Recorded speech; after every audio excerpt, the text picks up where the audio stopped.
And I'm happy to introduce the first speaker of this session, which is Anna Axelin. Anna Axelin is a nurse and a PhD, and she's an associate professor at Turku University in Finland. And she's done a lot of research on pain and sleep. And now she will talk about parent and nurse perspectives on parental participation and support. Please. Thank you, Lena. And thank you, Bjorn, that you have invited me here and the other organizers as well. This is a great pleasure for me because this is the conference of them all if you are interested in developing the care for preterm babies. So it's really an honor to be here today. So I'm going to give you first results of a study which describes the parent and nurse perspective of parent participation and support in 6 European countries and in 11 NICUs. So this is descriptive comparative data, but I also want you to think that how we can use this kind of data to support the implementation of family-centered care. So that's sort of the other story in my presentation. And this study is done by the SEEN group, Separation and Closeness Experiences in Neonatal Environment, which is an international group of multidisciplinary researchers. So I'm coordinating that group at the moment, so they are all here with me today. So I think this first slide is really the basics for you. We know that in family-centered care, the responsibility is shared between us and the parents and during the infant hospital stay. And there are several benefits which comes out from this relationship or partnership collaboration with the parents. It's beneficial for infants' growth, development, and also the psychological well-being of the parents. And I don't think there is many people who are questioning that this shouldn't be the evidence-based practice in our NICU care at the moment. But the reality, I think it's a little bit different because it has been shown that the problem with the family-centered care, it's the implementation part, how we are actually able to make it work in a clinical context. And what I have read now in a couple of years, the science methods and research around implementation science and knowledge translation, it has increased a lot. So at the moment, you shouldn't be happy only by evaluating the outcomes of your family-centered care intervention. At the same time, you should understand the process, how it's implemented in your unit. So you have to do the process evaluation at the same time. And this means that you have to have an understanding at least 3 different kind of topics. First, about the implementation. So is the intervention actually delivered as you intended to do it? And the next one is the mechanism of impact. So what are the effective ingredients in your intervention that what makes it work and how it works?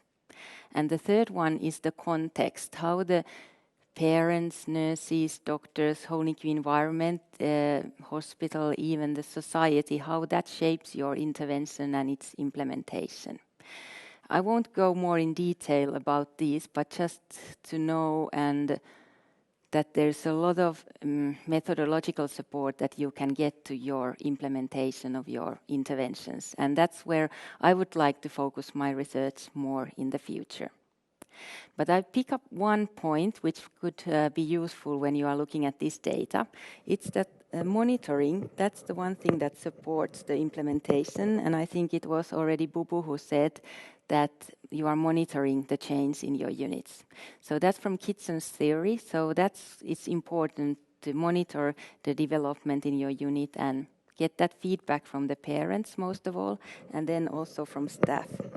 And then you have to give that feedback back to the staff and at the management level so they can support the change to the right direction. And I think also this kind of feedback, it guides you how to target your intervention. For example, what is known now that maybe we are not providing enough emotional support. So maybe you have to add some kind of component in your intervention around emotional support, or maybe you focus more on implementing that part if it's already in your intervention. But what then the measure if you want to know more about family-centered care? Is it actually happening in your unit? So in our research group, we have used these conceptualizations from Mikkels and Fredriksen. They did the concept analysis what the family-centered care is. And this makes a lot of sense. In the middle of this theory or concept analysis, there is our shared goal with the parents. And that's, as it says here already before, it's the infant well-being and the infant optimal health. So that's the solid ground where everything that we do in partnership with the parents should focus on. So we look at the child, how she or he is doing, and then we think what we are doing, is that right or could we do it better? And that we can have this shared goal, there are some attributes that has to be in place. They are circling around that green circle there. So the one thing is that we have to share the responsibility with the parents. And that's not possible before we give them all the possible information about the baby's care. So only with that information the parents are able to participate in infant care and also in decision making. And the parent autonomy here refers to idea that the parents have to grow as an expert in his or her baby's care during the hospitalization. And the third thing, I think, which I would like to highlight a lot is about negotiation. And I think at least in my training, when I was trained to nurse, this wasn't highlighted too much. Of course, we know about communication between the humans, but how to really negotiate the roles with parents in the infant care. So I think there's a lot of to do in our intervention as well. And what's sort of on our responsibility is to support the family.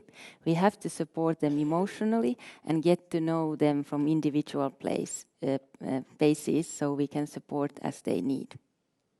So this is sort of the core of family-centered care, and this idea theory has guided our instrument, how we have now measured the family-centered care in our study, or we have named it parent participation and support. You can see that also in this theory there are preconditions that have to be placed before the family-centered care can happen, and there are some outcomes. And also below you can see some things that you know, if you are going to more professionally centered care, then you are losing the touch to family-centered care, and then you have to steer your intervention to a different direction. This is a really, really short description about some studies around parent support. There's a massive amount of literature around this. But overall, I think the idea from the literature is that the parents, they usually trust on us, and they think that we nurses, we take good care of their infants, and that applies to doctors as well.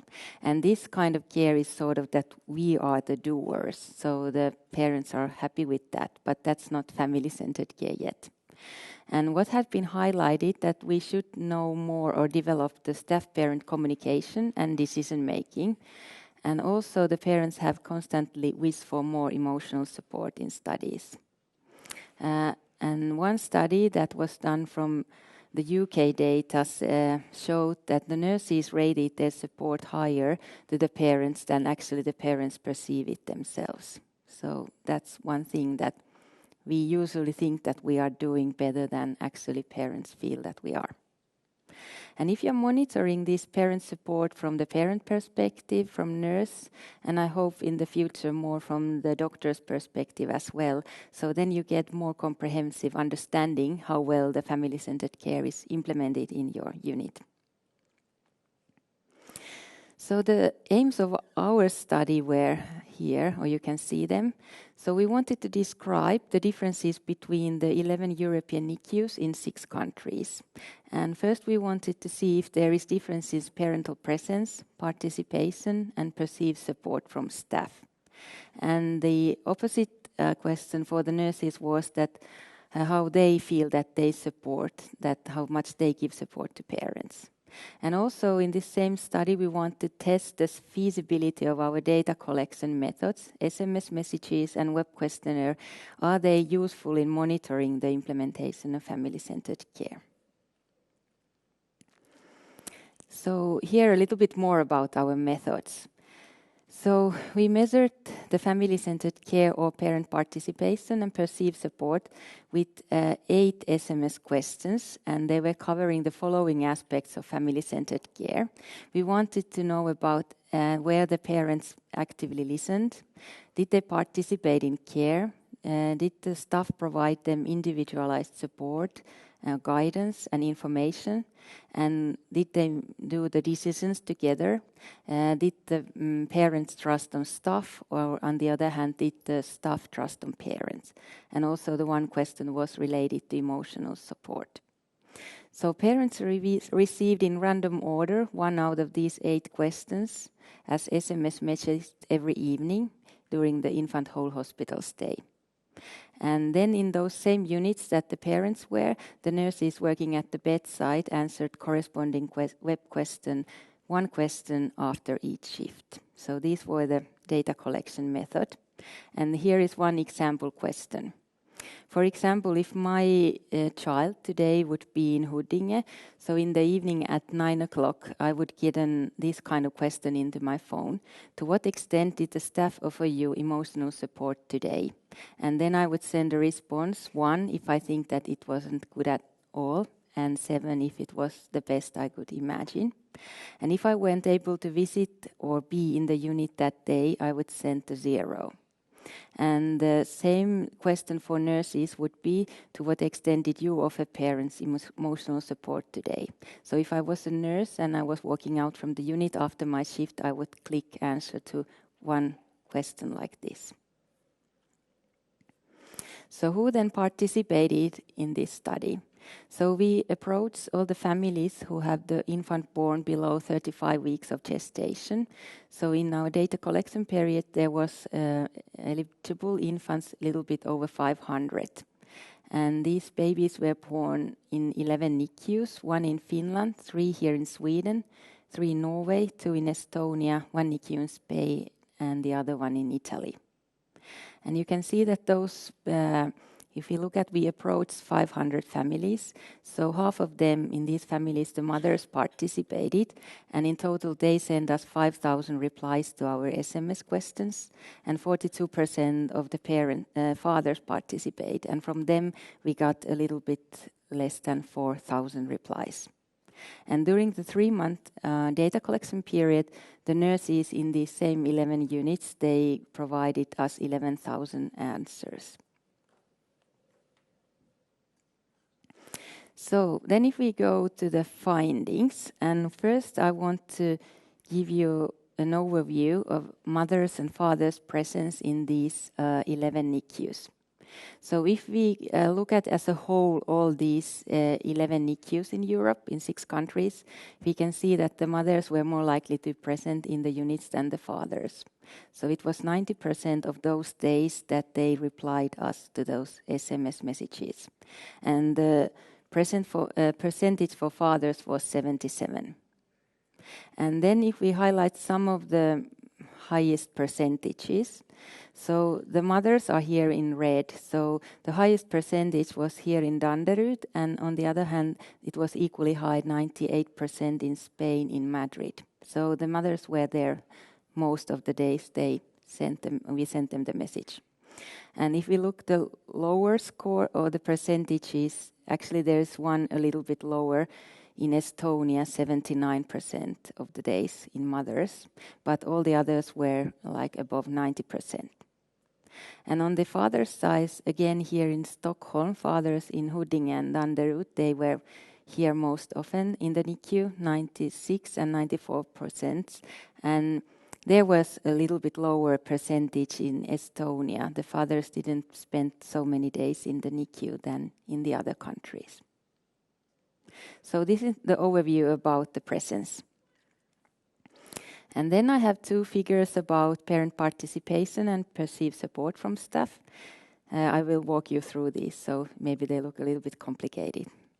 But if we calculate the mean of all these replies to fathers, so the mothers and fathers and mothers, so the mothers rated their level of participation a little bit higher than the fathers. So the mothers' scores were 5.8 and the fathers 5.6. But then we are also looking at the mean scores by unit. So below you can see the different questions from 1 to 8, and then the last dot is for the mean, and you can see the mean on your left-hand side. So if we first look at the mothers, so the mothers in Drammen, Norway, they rated their support and participation with the highest score, 6.41. And the lowest scores were given in Como in Italy and in Tartu in Estonia. So there is quite big variation between the units. And fathers, their scores are a little bit lower, but the highest ratings came from Turku, Finland. The fathers rated their support with 6.26. And the lowest scores here came from Como and Tartu, from Estonia and Italy as well. So the variation again. And then you can see that some of the questions, for example, in mother's question number 4 and question number 8 had got a little bit lower scores than the other ones, and that's quite systematic. And in fathers, you can see the question number 2, which refers to what extent did you participate in your baby's care today. So they rated that a little bit lower. So if we look a little bit in more detail, the individual aspects of participation and support, so what the mothers rated with the highest scores. So the mothers in 4 out of 11 units, they give the highest scores for their trust on staff. And also it was staff trust on mothers which was rated quite high, and also the participation in decision making. But on the other hand, the decision making was like dividing the parents, both mothers and the fathers. In some units, the parents think that it was going the best, and in some units, it was also they rated with the lowest score.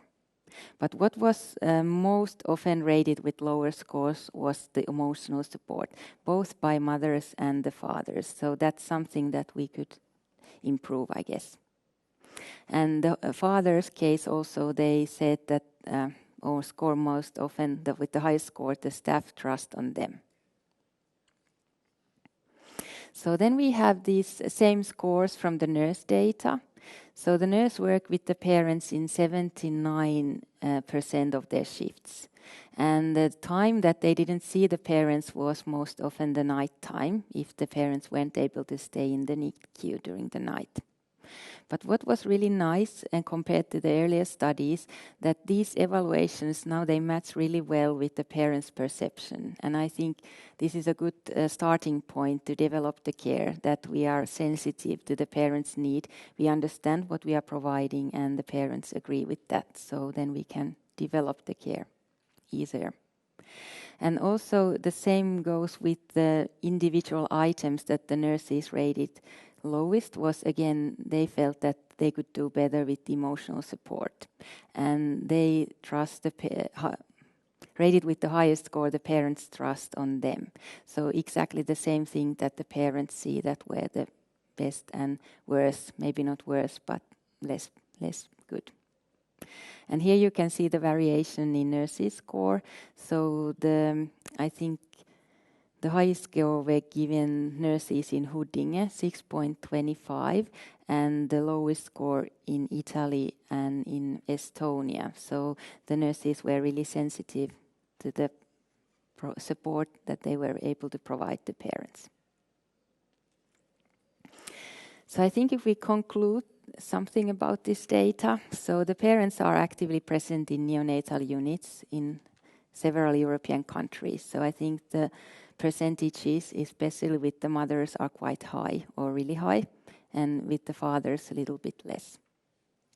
And both parents and nurses, they reported equally high level of support for parents. The variation was a little bit below 5 to 6.4 or something like that. There's variation, but it's okay even with the lower scores. And what was well established, it seems, in these units was the mutual trust between the parents and staff. And that's really a good starting point for the family-centered care, or the basis for it. But the things that we could do better in these units seem to be the emotional support and parent participation in decision making. So there is room for improvement. But now if we look at these percentages, we have to keep in mind that there is a sampling bias, because all these units, when the researchers and staff, they belong to scene research groups. So these people, they have developed their care for years and they are interested about this topic. So if we go to a unit which is still starting their journey with the implementation of family-centered care, so I think we would see lower percentages and scores. And then if we think about these SMS messages and web questionnaires as monitoring help for your implementations, so I think there is potential, because within these 11 units we were able to see differences, so it was sensitive and it gives us a hint where we could do better. And what was really nice, that the parents and nurses, their evaluations match well, and that might explain or be explained by several things. One could be that our scale is sensitive, and we try to make it in that way because we ask every nurse to rate their support during that exact shift. So then you have a better memory what you have been doing just like hours before. Because usually the scales are asking you to rate in a global manner your usual support. So then you of course always think or rate yourself quite good. And also it might be that in these units, which are I think quite family-centered, the nurses are more sensitive towards the parents' needs. So maybe that in that way they were able to reflect how they were done or how the care had been that day. So I think this could be something to use in future if you are monitoring your implementation. But there were problems with sending the SMS messages, for example, in Estonia. So there the response rates are lower. So, but I think the technologies evolve so quickly. So this data collection was done a little bit over 2 years ago. So I think the situation is now already different in Estonia as well. Then I want to show you also another innovation that we have developed in this scene research group. It's the Happy application. And we hope that this could be something to help you in the implementation of family-centered care. So this application, it runs on Android operating system, and it's designed the users to quickly mark certain moments with some timestamp, and then you can dictate your thoughts with the audio. And we decided to have an option with writing, because we seem that at least parents weren't always that willing to write their thoughts for us. But when they had this chance to dictate about different things, we get a really rich data. And we did this pilot study with Nancy Feely from Canada, in Montreal and in Finland. And this application was very well received both by parents and nurses. And our sort of phenomenon that we wanted to understand better was parent-infant closeness in the NICU context. So especially the parents' descriptions about what was happening in the NICU, they were really rich. And we get a lot of facilitators, barriers, feelings, actions, and consequences related to this parent-infant closeness. So I think this tool or this kind of data might help you in mapping your context, so really understand how that shapes your intervention and how you have to adapt your intervention to that context. So I want to thank you on behalf of the SCENE research group, and here you can see our research team in these 6 countries, and Dr. Liisa Lehtonen provided as the PI of this study.